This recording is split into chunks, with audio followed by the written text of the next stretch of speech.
ਸਾਹਿਬ ਸਾਡੇ ਕੋਲ ਪਹਿਲਾ ਮੈਸੇਜ ਆਇਆ ਹੈ ਪੰਕਜ ਬੋਰਾ ਜੀ ਦਾ। ਸਾਨੂੰ ਇਹ ਲਿਖਦੇ ਨੇ, ਮੇਰਾ ਸਵਾਲ ਇਹ ਹੈ ਕਿ ਕੀ ਖਾਲਿਸਤਾਨ 'ਚ ਸਾਰੇ ਹਿੰਦੂ ਤਿਉਹਾਰ ਮਨਾਉਣ ਦੀ ਇਜਾਜ਼ਤ ਹੋਵੇਗੀ ਜਾਂ ਫਿਰ ਉਹਨਾਂ ਨੂੰ ਪੰਥਕ ਕਾਨੂੰਨਾਂ ਦੇ ਨਾਂ ਹੇਠ ਖਤਮ ਕਰ ਦਿੱਤਾ ਜਾਵੇਗਾ? ਜੇ ਸਾਨੂੰ ਸਾਰੇ ਤਿਉਹਾਰ ਮਨਾਉਣ ਦੀ ਇਜਾਜ਼ਤ ਦਿੱਤੀ ਜਾਂਦੀ ਹੈ ਤਾਂ ਦੀਵਾਲੀ ਲਾਰਡ ਰਾਮਾ ਦੀ ਸਿਫਤ 'ਚ ਮਨਾਈ ਜਾਂਦੀ ਹੈ। ਕੀ ਤੁਸੀਂ ਇਸ ਤੋਂ ਮੁਨਕਰ ਹੋਵੋਗੇ ਕਿਉਂਕਿ ਤੁਸੀਂ ਹਮੇਸ਼ਾ ਰਾਮਚੰਦਰ ਜੀ ਦੇ ਖਿਲਾਫ ਬੋਲਦੇ ਹੋ?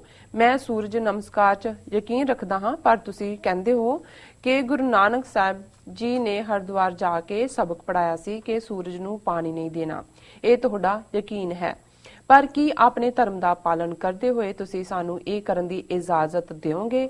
ਜੇ ਨਹੀਂ ਦਿੰਦੇ ਤਾਂ ਕੀ ਤੁਸੀਂ ਖਾਲਿਸਤਾਨ 'ਚ ਆਪਣੇ ਗੁਰੂ ਸਾਹਿਬਾਨਾਂ ਦੀਆਂ ਸਿੱਖਿਆਵਾਂ ਦਾ ਖੰਡਨ ਨਹੀਂ ਕਰੋਗੇ? ਜੀ ਡਾਕਟਰ ਸਾਹਿਬ। ਪੰਕਜ ਬੋਰਾ ਜੀ ਦਾ ਬਹੁਤ ਬਹੁਤ ਸ਼ੁਕਰੀਆ। ਅੱਜ ਕੱਲ੍ਹ ਇਹ ਕਾਫੀ ਦਿਆਲ ਨੇ, ਅਪਲੋਡ ਹੁੰਦੀ ਹੈ ਕੋਈ ਵੀ ਵੀਡੀਓ ਤੇ ਇਹਨਾਂ ਦੇ 2-3 ਕਾਮੈਂਟ ਇਹਨਾਂ ਨੇ ਨਾਲ ਦੀ ਨਾਲ ਰੱਖੇ ਨੇ। ਪਹਿਲਾਂ ਇਹ ਲਿਖਦੇ ਹੁੰਦੇ ਸੀ, ਚੰਗਾ ਲਿਖਦੇ ਨੇ ਕਈ ਵਾਰ ਜੀ, ਫਿਰ ਗਾਇਬ ਹੋ ਗਏ, ਹੁਣ ਆਲ ਆਫ ਅ ਸਡਨ ਫਿਰ ਪ੍ਰਗਟ ਹੋਏ ਨੇ। ਮੇ ਵੀ ਵਕੇਸ਼ਨ ਤੇ ਨਾ ਗਏ ਪਤਾ ਨਹੀਂ ਜੀ। ਉਹਨਾਂ ਨੇ ਸਵਾਲ ਬੜਾ ਠੀਕ ਪੁੱਛਿਆ ਔਰ ਮੈਂ ਸਮਝਦਾ ਹਾਂ ਵੀ ਜਦੋਂ ਅਸੀਂ ਹੁਣ ਓਪਨ ਡਿਬੇਟ ਦੀ ਗੱਲ ਕਰਦੇ ਹਾਂ ਤੇ ਸਾਨੂੰ ਇਹ ਸਾਰੇ ਇਸ਼ੂ ਫॉर ਰੈਕੋਰਡ ਸੇਕ ਵੀ ਔਰ ਕਿਸੇ ਕਿਸਮ ਦਾ ਸ਼ੱਕ ਸ਼ੁਬਾ ਤੌਖਲਾ ਨਾ ਰਹੇ, ਇਸ ਬਾਰੇ ਵੀ ਵਿਚਾਰ ਕਰ ਲੈਣੇ ਚਾਹੀਦੇ ਨੇ, ਵਿਚਾਰ ਅਧੀਨ ਲਿਆਣੇ ਚਾਹੀਦੇ। ਇਹਨਾਂ ਦਾ ਮੁੱਖ ਸਵਾਲ ਇਹ ਹੈ ਕਿ ਵੀ ਕੀ ਤੁਸੀਂ ਹਿੰਦੂ ਤਿਉਹਾਰ ਖਾਲਿਸਤਾਨ 'ਚ ਮਨਾਉਣ ਦਿਓਗੇ? ਜਿਵੇਂ ਦੀਵਾਲੀ ਦੀ ਉਹਨਾਂ ਨੇ ਗੱਲ ਕੀਤੀ, ਫਿਰ ਉਹਨਾਂ ਨੇ ਪਤਾ ਨਹੀਂ ਇਹ ਕਿੱਥੋਂ ਇਹ ਕਿਹਾ ਕਿ ਜੀ ਅਸੀਂ ਲਾਰਡ ਰਾਮਚੰਦਰ ਜੀ ਦੇ ਖਿਲਾਫ ਬੋਲਦੇ। ਫਿਰ ਉਹਨਾਂ ਨੇ ਕਿਹਾ ਜੀ ਵੀ ਜੇ ਤੁਸੀਂ ਮਨਾ ਲੈਣ ਦਿਓਗੇ ਤੇ ਅਸੀਂ ਸੂਰਜ ਨਮਸਕਾਰ 'ਚ ਯਕੀਨ ਰੱਖਦੇ ਹਾਂ, ਤੁਸੀਂ ਕਹਿੰਦੇ ਹੋ ਗੁਰੂ ਨਾਨਕ ਸਾਹਿਬ ਨੇ ਉਹਦਾ ਖੰਡਨ ਕੀਤਾ, ਫਿਰ ਤੁਸੀਂ ਸਾਨੂੰ ਇਜਾਜ਼ਤ ਦਿਓਗੇ ਜੀ ਕਿ ਅਸੀਂ ਇਸ ਨੂੰ ਮਨਾ ਸਕੀਏ ਜਾਂ ਕਿਵੇਂ? ਮੈਂ ਸਮਝਦਾ ਵੀ ਪਹਿਲੀ ਗੱਲ, ਬੇਸ਼ੱਕ ਜਦੋਂ ਅਸੀਂ ਮਹਾਰਾਜਾ ਰਣਜੀਤ ਸਿੰਘ ਦੇ ਪੀਰੀਅਡ 'ਚ ਸਰਕਾਰੇ ਖਾਲਸਾ ਦੀ ਗੱਲ ਕਰਦੇ ਤੇ ਇਹਦੇ 'ਚ ਕੋਈ ਸ਼ੱਕ ਨਹੀਂ ਹੈ ਕਿ ਸਾਡੇ ਜਿਹੜੇ ਸਾਰੀ ਗੱਲ ਨੂੰ ਬਹੁਤ ਸਿਧਾਂਤਕ ਇੰਟਰਪ੍ਰੇਟ ਕਰਨ ਵਾਲੇ ਨੇ ਉਸ ਰਾਜ 'ਚ ਖਾਮੀਆਂ ਵੀ ਦੇਖਦੇ ਨੇ, ਪਰ ਦੋ ਚੀਜ਼ਾਂ ਉਸ ਰਾਜ ਦੀਆਂ ਬੜੀਆਂ ਸਪਸ਼ਟ ਸਨ ਜਿਸ ਨੂੰ ਸਭ ਨੇ ਐਡਮਾਇਰ ਕੀਤਾ। ਇੱਕ ਤਾਂ ਫਿਰਕੂ ਸਦਭਾਵਨਾ ਜੀ, ਬੇਸ਼ੱਕ ਮੁਸਲਿਮ ਮੈਜੋਰਿਟੀ ਸੀ ਉਸ ਰਾਜ 'ਚ, ਲੇਕਿਨ ਧਾਰਮਿਕ ਆਜ਼ਾਦੀ ਇਹ ਮਸੀਤਾਂ ਦੀ ਹੋਏ, ਹਿੰਦੂ ਮੰਦਰਾਂ ਦੀ ਹੋਏ ਜਾਂ ਗੁਰਦੁਆਰਿਆਂ ਦੀ ਹੋਏ, ਇਹ ਉਹਦਾ ਕਾਰਨਰ ਸਟੋਨ ਸੀ। ਦੂਸਰਾ ਜਸਟਿਸ, ਇਨਸਾਫ, ਔਰ ਇਨਸਾਫ ਦੇਣ ਲੱਗਿਆਂ ਜਿਹੜਾ ਕੋਈ ਵਿਤਕਰਾ ਨਹੀਂ ਸੀ। ਔਰ ਉਹਦੀ ਇੱਕ ਉਦਾਹਰਨ ਐਸੀ ਹਿਸਟਰੀ 'ਚ ਮਿਲਦੀ ਹੈ ਕਿ ਕੁਛ ਐਸੇ ਇਲਾਕੇ ਜਿੱਥੋਂ ਦੇ ਮੁਸਲਮਾਨ ਕਾਫੀ, ਜਦੋਂ ਸਿੱਖ ਰਾਜ ਤੋਂ ਪਹਿਲਾਂ ਉਹਨਾਂ ਦੇ ਵਡੇਰੇ ਜ਼ੁਲਮ ਕਰਦੇ ਰਹੇ ਘੱਟ ਗਿਣਤੀਆਂ ਤੇ ਜਦੋਂ ਸਿੱਖਾਂ ਦਾ ਰਾਜ ਆਇਆ ਸੋ ਉਸ ਇਲਾਕੇ ਵਾਲੇ ਜਿਹੜੇ ਕੁਛ ਸੀ ਸੱਜਣ, ਉਹ ਇਕੱਠੇ ਹੋ ਕੇ ਉਹਨਾਂ ਨੇ ਮਹਾਰਾਜਾ ਰਣਜੀਤ ਸਿੰਘ ਦੇ ਦਰਬਾਰ ਦੇ ਵਿੱਚ ਆ ਕੇ ਇਹ ਗੁਜ਼ਾਰਿਸ਼ ਕੀਤੀ, ਸ਼ਿਕਾਇਤ ਕੀਤੀ। ਉਹਨਾਂ ਨੇ ਕਿਹਾ ਜੀ ਕਿ ਜਦੋਂ ਮਸਜਿਦ 'ਚ ਸਵੇਰ ਵੇਲੇ ਮੁੱਲਾ ਬਾਂਗ ਦਿੰਦਾ ਜਾਂ ਜਿਹਨੂੰ ਅਜ਼ਾਨ ਕਿਹਾ ਜਾਂਦਾ ਜੀ, ਤੇ ਇਹਦੇ ਨਾਲ ਸਾਡੀ ਨੀਂਦ ਖਰਾਬ ਹੁੰਦੀ ਹੈ, ਸੋ ਇਸ ਦੇ ਉੱਤੇ ਜਿਹੜਾ ਪਾਬੰਦੀ ਹੋਣੀ ਚਾਹੀਦੀ ਹੈ। ਜੋ ਵੀ ਘਰ ਬਹਿ ਕੇ ਜੋ ਮਰਜ਼ੀ ਕਰਨ ਜਾਂ ਮਸਜਿਦ ਦੇ ਅੰਦਰ ਕਰਨ, ਪਰ ਅਸੀਂ ਵੀ ਉਸ ਇਲਾਕੇ 'ਚ ਰਹਿੰਦੇ ਔਰ ਇਹ ਅਜ਼ਾਨ ਸਾਡੀ ਨੀਂਦ ਭੰਗ ਕਰਦੀ ਹੈ। ਮਹਾਰਾਜਾ ਰਣਜੀਤ ਸਿੰਘ ਨੇ ਉਹਨਾਂ ਨੂੰ ਸੱਦ ਲਿਆ ਜਿਹੜੇ ਵੀ ਉਸ ਮਸਜਿਦ ਨਾਲ ਜੁੜੇ ਹੋਏ ਸੀ। ਉਹਨਾਂ ਨੂੰ ਕਿਹਾ ਜੀ ਵੀ ਆਹ ਸ਼ਿਕਾਇਤ ਹੈ। ਉਹਨਾਂ ਨੇ ਕਿਹਾ ਕਿ ਦੇਖੋ ਅਸੀਂ ਤਾਂ ਇਹ ਸਾਡਾ ਕਰਮ ਹੈ, ਕੋਈ ਸਾਡਾ ਨੀਂਦ ਖਰਾਬ ਕਰਨਾ ਮਕਸਦ ਨਹੀਂ ਕਿਸੇ ਦਾ। ਇਹ ਤਾਂ ਅਜ਼ਾਨ ਇਸ ਲਈ ਦਿੱਤੀ ਜਾਂਦੀ ਹੈ ਕਿ ਅੱਲਾ ਲੋਕਾਂ ਨੂੰ, ਰੱਬ ਦੇ ਬੰਦਿਆਂ ਨੂੰ ਇਹ ਕਿਹਾ ਜਾਏ ਕਿ ਭਾਈ ਹੁਣ ਜਾਗਣ ਦਾ ਵੇਲਾ ਹੈ ਔਰ ਮਸਜਿਦ ਤੇ ਆ ਕੇ ਅੱਲਾ ਦੀ ਇਬਾਦਤ ਕਰੋ, ਔਰ ਇਹੀ ਮਕਸਦ ਹੈ। ਉਹ ਕਹਿੰਦੇ ਜੀ ਬਸ ਇਹੀ ਮਕਸਦ ਹੈ। ਉਹਨਾਂ ਨੇ ਕਿਹਾ ਜੀ ਵੀ ਜੇ ਤੁਹਾਡਾ ਇਹ ਕਰ ਲਈਏ ਕਿ ਵੀ ਤੁਹਾਨੂੰ ਕੋਈ ਨਾ ਕੋਈ ਸਾਰੇ ਜਿੰਨੇ ਕਿ ਨੇ ਕੋਈ ਜਗਾ ਦਿਆ ਕਰੇ ਸਵੇਰੇ ਆ ਕੇ, ਤੇ ਫਿਰ ਉਹ ਕਹਿੰਦੇ ਜੀ ਬਿਲਕੁਲ ਠੀਕ ਹੈ। ਸਾਨੂੰ ਤਾਂ ਇੱਕ ਆਵਾਜ਼ ਹੈ, ਇਹ ਉਹ ਜ਼ਮਾਨੇ ਸੀ ਜਮਾਨ ਘੜੀਆਂ ਨਹੀਂ ਸੀ ਹੁੰਦੀਆਂ, ਅਲਾਰਮ ਨਹੀਂ ਸੀ ਹੁੰਦੇ ਜੀ।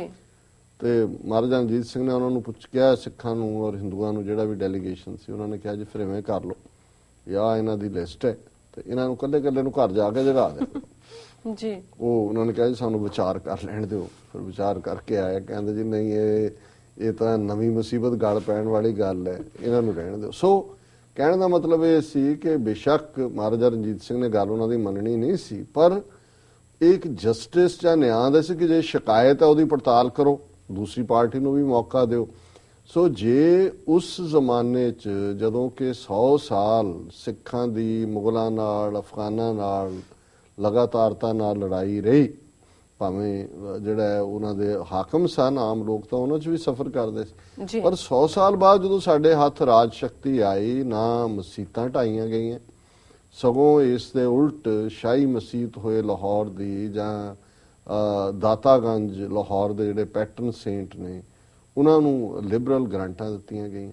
ਸੋ ਇਹ ਕਹਿਣਾ ਔਰ ਖਾਲਿਸਤਾਨ ਦਾ ਐਲਾਨਨਾਮਾ ਬੜੀ ਸਪਸ਼ਟਤਾ ਦੇ ਨਾਲ ਜਦੋਂ ਸਾਡੀ ਜਦੋਂ ਅਸੀਂ ਅਕਾਲ ਤਖਤ ਸਾਹਿਬ ਦੇ ਹੁਕਮਨਾਮੇ ਜਾਂ ਅਕਾਲ ਤਖਤ ਸਾਹਿਬ ਦੇ ਆਦੇਸ਼ਾਂ ਦੀ ਗੱਲ ਕਰਦੇ, ਉਹ ਵੀ ਗੈਰ ਸਿੱਖਾਂ ਦੇ ਉੱਤੇ ਲਾਗੂ ਨਹੀਂ ਹੁੰਦੇ, ਉਹ ਵੀ ਸਿੱਖਾਂ ਦੇ ਲਈ ਨੇ। ਸੋ ਪੰਕਜ ਬੋਹਰਾ ਜੀ, ਤੁਸੀਂ ਆਓ, ਖਾਲਿਸਤਾਨ ਦੇ ਸ਼ਹਿਰੀ ਤੁਸੀਂ ਬਣੋ, ਔਰ ਤੁਹਾਨੂੰ ਨਹੀਂ ਸਗੋਂ ਹੋਰਨਾਂ ਨੂੰ ਵੀ ਜਿਹੜੇ ਕਿਸੇ ਚੀਜ਼ 'ਚ ਵੀ ਯਕੀਨ ਨਹੀਂ ਰੱਖਦੇ, ਉਹਨਾਂ ਨੂੰ ਵੀ ਇਹ ਹੱਕ ਹੋਏਗਾ ਕਿ ਜੇ ਉਹਨਾਂ ਦਾ ਰੱਬ 'ਚ ਨਹੀਂ ਯਕੀਨ ਹੈ ਤੇ ਕੋਈ ਉਹਨਾਂ ਦੇ ਉੱਤੇ ਥੋਪੇਗਾ ਨਹੀਂ, ਉਹਨਾਂ ਨੂੰ ਆਪਣੀ ਆਜ਼ਾਦਾਨਾ ਤੌਰ ਦੇ ਉੱਤੇ ਕਿਸੇ ਦਾ ਵੀ। ਔਰ ਇਹ ਹੱਕ ਜਿਹੜਾ ਹੈ ਗੁਰੂ ਤੇਗ ਬਹਾਦਰ ਸਾਹਿਬ ਨੇ ਆਪਣੀ ਸ਼ਹਾਦਤ ਦੇ ਨਾਲ ਗਾਰੰਟੀ ਕੀਤਾ ਹੋਇਆ, ਔਰ ਕੋਈ ਵੀ ਸਿੱਖ ਜਿਹੜਾ ਹੈ ਇਸ ਤੋਂ ਮੁਨਕਰ ਨਹੀਂ ਹੋ ਸਕਦਾ।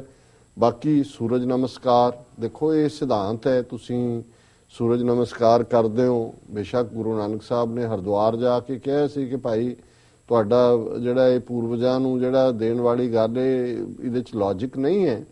ਔਰ ਰਾਦਰ ਇਸ ਦੇ ਉਲਟ ਗੁਰੂ ਸਾਹਿਬ ਨੇ ਕਿਹਾ ਕਿ ਭਾਈ ਜਦੋਂ ਤੁਹਾਡੇ ਪੂਰਵਜ ਜਿਹੜੇ ਚਲੇ ਗਏ ਜਾਂ ਤੁਹਾਡੇ ਅੱਜ ਦੇ ਮਾਤਾ ਪਿਤਾ ਜਿਉਂਦੇ ਹੁੰਦੇ ਨੇ, ਉਹਨਾਂ ਦੀ ਸੇਵਾ ਕਰੋ, ਔਰ ਜੇ ਤੁਸੀਂ ਉਹਨਾਂ ਨੂੰ ਜਿਉਂਦਿਆਂ ਰੋਲ ਦਿੰਦੇ ਹੋ ਤੇ ਬਾਅਦ ਸਰਾਧ ਕਰਵਾਉਂਦੇ ਹੋ, ਤੇ ਉਹ ਜਿਹੜਾ ਸਰਾਧ ਨੇ ਜਾਂ ਕੁੱਤੇ ਖਾਂਦੇ ਨੇ ਤੇ ਜਾਂ ਕਾਂ ਖਾਂਦੇ ਨੇ, ਪੰਡਤ ਤਾਂ ਖਾਂਦਾ ਹੀ ਹੈ, ਪਰ ਜੋ ਬਚ ਜਾਂਦਾ ਉਹ ਤਾਂ ਫਿਰ ਬਾਹਰ ਹੀ ਸੁੱਟਿਆ ਜਾਂਦਾ, ਉਹ ਕਾਂ ਤੇ ਕੁੱਤੇ ਖਾਂਦੇ ਨੇ, ਉਹ ਐਨਸੈਸਟਰਸ ਨੂੰ ਤਾਂ ਨਹੀਂ ਮਿਲਦਾ।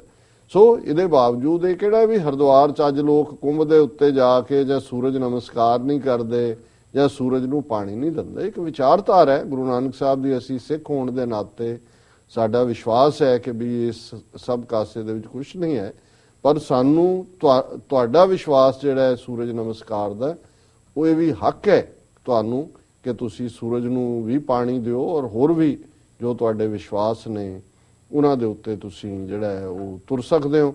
ਔਰ ਘੱਟੋ ਘੱਟ ਮੈਂ ਸਮਝਦਾ ਹਾਂ ਵੀ ਸਿੱਖ ਹੋਣ ਦੇ ਨਾਤੇ ਇਹ ਗੱਲ ਕੋਈ ਵੀ ਜਿਹੜਾ ਮਰਜ਼ੀ ਜਿਸ ਕਿਸਮ ਦੀ ਵੀ ਗੱਲ ਕਰਨ ਵਾਲਾ ਹੋਏ, ਮੁੱਢਲੀਆਂ ਧਾਰਮਿਕ ਆਜ਼ਾਦੀਆਂ ਹਰ ਇੱਕ ਦੀਆਂ ਉਹਨਾਂ ਦੀ ਜਿਹੜਾ ਉਹ ਗਾਰੰਟੀ ਦੇਗਾ, ਕਿਉਂਕਿ ਗੁਰੂ ਤੇਗ ਬਹਾਦਰ ਸਾਹਿਬ ਦੀ ਸ਼ਹਾਦਤ ਨੇ ਜਿਹੜੀ ਮੁੱਢਲੇ ਤੌਰ ਦੇ ਉੱਤੇ ਧਾਰਮਿਕ ਆਜ਼ਾਦੀ ਲਈ ਦਿੱਤੀ ਸ਼ਹਾਦਤ ਹੈ, ਉਸ ਵੱਲ ਕਦੇ ਵੀ ਕੋਈ ਪਿੱਠ ਨਹੀਂ ਕਰ ਸਕਦਾ। ਫਿਰ ਇਹਨਾਂ ਦਾ ਬਹੁਤ ਬਹੁਤ ਸ਼ੁਕਰੀਆ ਜੀ। ਡਾਕਟਰ ਸਾਹਿਬ ਸੁਣਾ ਲੈਣੇ ਬ੍ਰੇਕ।